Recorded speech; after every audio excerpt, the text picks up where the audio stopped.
दोस्तों, आज सुबह जब मैंने अखबार पढ़ा तो शोक समाचार के कॉलम में अपनी फोटो देखकर मैं हैरान था। इसमें लिखा था कि मैं मर गया हूं। लगता है किसी ने कोई भद्दा मजाक किया है। लेकिन रुको, थोड़ा सोचता हूं।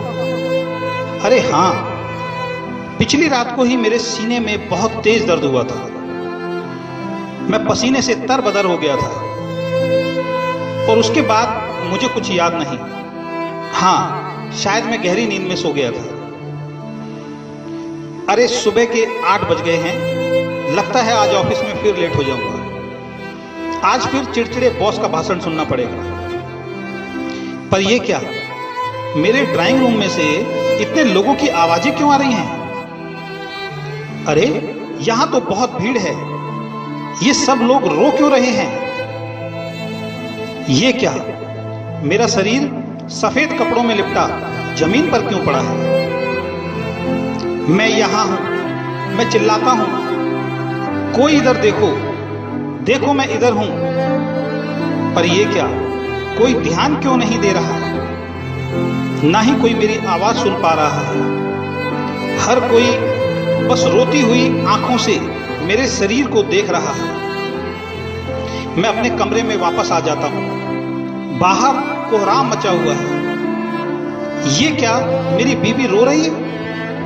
वो बहुत दुखी और उजड़ी सी दिख रही है। मेरे बेटे और बेटी भी रो रहे हैं। मेरी मां भी जोर जोर से रो रही है। लगता है मैं मर गया हूं। नहीं, मैं कैसे मर सकता हूं?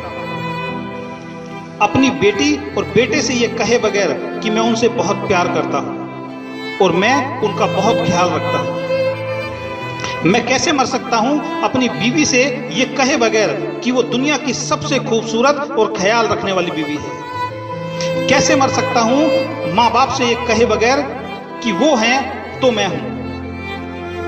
मैं कैसे मर सकता हूं अपने दोस्तों से ये कहे बगैर कि वो मेरे जीवन के सारे गलत फैसलों पर मेरे साथ खड़े रहे? लेकिन मैं वहां कभी नहीं पहुंच पाया जहां उन्हें मेरी सबसे ज्यादा जरूरत थी। अरे वहां कोने में मेरा सबसे प्रिय मित्र खड़ा है। वो अपने आंसू छिपाने की कोशिश कर रहा है। कभी हम सबसे पक्के दोस्त थे। एक छोटी सी गलतफहमी ने हमें दूर कर दिया था। हम दोनों के अहंकार की वजह से कभी हम एक दूसरे को माफ नहीं कर पाए। मैं उसके पास जाता हूं और उससे कहता हूं, दोस्त, मैं अपनी गलतियों के लिए तुमसे माफी मांगता हूं। हम आज भी अच्छे दोस्त हैं, मुझे माफ कर दो। पर यह क्या, उसकी तरफ से कोई रिस्पॉन्स क्यों नहीं मिल रहा? क्या आज भी वो अहंकार में है? जब मैंने उससे माफी मांग ली है तो ये मुझे माफ क्यों नहीं कर रहा? बस रोता ही जा रहा है। पर एक सेकंड, शायद ये मुझे देख ही नहीं पा रहा है। तो क्या मैं सच में मर गया हूं? जमीन पर लेटे मैं अपने शरीर के पास बैठ जाता हूं। क्या करूं, कैसे करूं, किसे पुकारूं? कोई मुझे सुन ही नहीं पा रहा है। हे भगवान, मुझे कुछ और समय दे दे।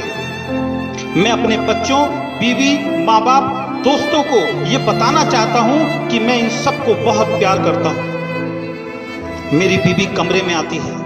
मैं उसको बोल रहा हूं, तुम बहुत सुंदर हो।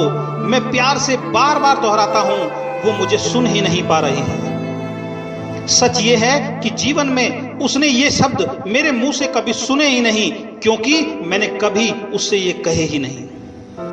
हे भगवान, मुझे थोड़े दिन और दे दे, केवल एक बार, क्योंकि मैं अपने बच्चों को कामयाब बनाना चाहता हूं। अपनी मां को मुस्कुराते हुए देखना चाहता हूं। अपने पिता को अपने ऊपर गर्व करवाना चाहता हूं। मैं तो इन्हें कभी समय ही नहीं दे पाया। मैं इन्हें बहुत सारा समय देना चाहता हूं। मुझे लगता था दुनिया में मेरी किसी को फिक्र नहीं है, पर ये सब तो मेरे लिए रो रहे हैं। मैं इन सब का धन्यवाद करना चाहता हूं। मैंने ऊपर देखा और चिल्लाया, भगवान प्लीज प्लीज प्लीज मुझे एक मौका और दे दो। और उसके बाद मैंने आंखें बंद कर ली।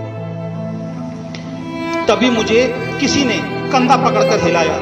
मैंने आंखें खोली, मेरी बीबी चाय का कप लेकर मुझे उठा रही थी। मेरे बच्चे स्कूल के लिए तैयार हो रहे थे। माँ और पिताजी की पूजा करने की आवाज दूसरे कमरे से आ रही थी। मेरी आंखों में खुशी के आंसू आ गए। मैंने लंबी सांसें ली और अपनी पत्नी को गले से लगा लिया और कहा, तुम मेरा ख्याल रखने वाली दुनिया की सबसे हसीन बीबी हो, मैं तुम्हें बहुत प्यार करता हूं। वो कुछ समझ नहीं पा रही थी। उसकी आंखों में नमी थी, चेहरे पर थोड़ी सी मुस्कान थी, जिसको आज मैंने पहली बार समझा था। और मैंने खुशी खुशी मन में बोला, हे ईश्वर, इस दूसरे मौके के लिए बहुत बहुत बहुत धन्यवाद। दोस्तों, ये हम सबकी कहानी है। अभी भी देर नहीं हुई है। अपने झूठे अहंकार, अतीत के पुराने विवाद और मतभेदों को बुलाकर अपने प्रियजनों और मित्रों से खुलकर प्यार करो और सभी झगड़ों और मन मुटाव को भुलाकर एक नए जीवन की शुरुआत करो, क्योंकि मेरी तरह आपको दूसरा मौका शायद नहीं मिलेगा।